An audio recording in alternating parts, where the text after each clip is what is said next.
Inspector गाडीत आणि चालक करतोय कारवाई। देवनार येथील आरटीओ विभागाचा अजब कारभार। अधिकाऱ्याची मशीन घेऊन वाहन चालक कारवाईसाठी रस्त्यावर।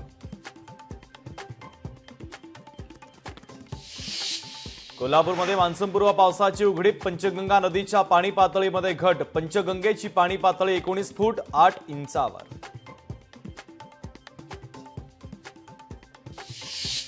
नागपूरमध्ये मान्सूनपूर्व पावसाला सुरुवात। पावसामुळे शेतकऱ्यांचं नुकसान। जोरदार पावसानं शहरातील रस्तेही जलमय। इंदापुरातील अवसरीमध्ये ढगफुटी सदृश्य पाऊस। डाळिंबासह इतर पिकांचंही नुकसान। नुकसानग्रस्त शेतकऱ्यांची मदतीसाठी मागणी।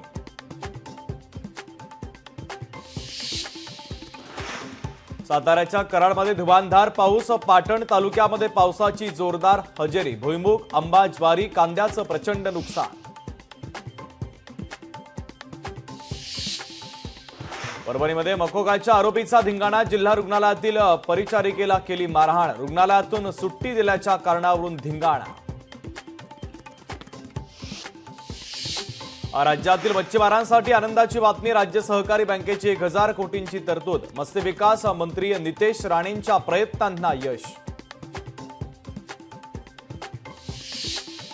ज्योतिबा देवस्थानाचा होणार सर्वांगीण विकास। ज्योतिबा मंदिर विकास आराखड्याला मंजुरी। विकास आराखड्यासाठी 260 कोटीच्या खर्चाला मान्यता। पावसाचा नवी मुंबई एपीएमसी मार्केटला मोठा फटका। एपीएमसी मधील फळ व्यापाऱ्यांचं मोठं नुकसान। व्यापाऱ्यांवर अनेक फळं फेकून देण्याची वेळ। छत्रपती संभाजीनगरमध्ये भीषण अपघात। चारचाकी वाहनानं दुचाकीला धडक दिल्याची घटना। चारचाकी चालक घटनास्थळावरून फरार।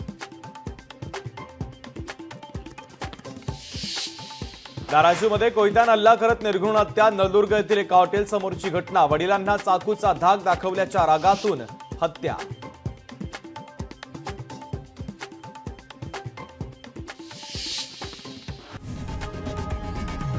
लोकशाही मराठी ऐका, पहा, जागरूक रहा।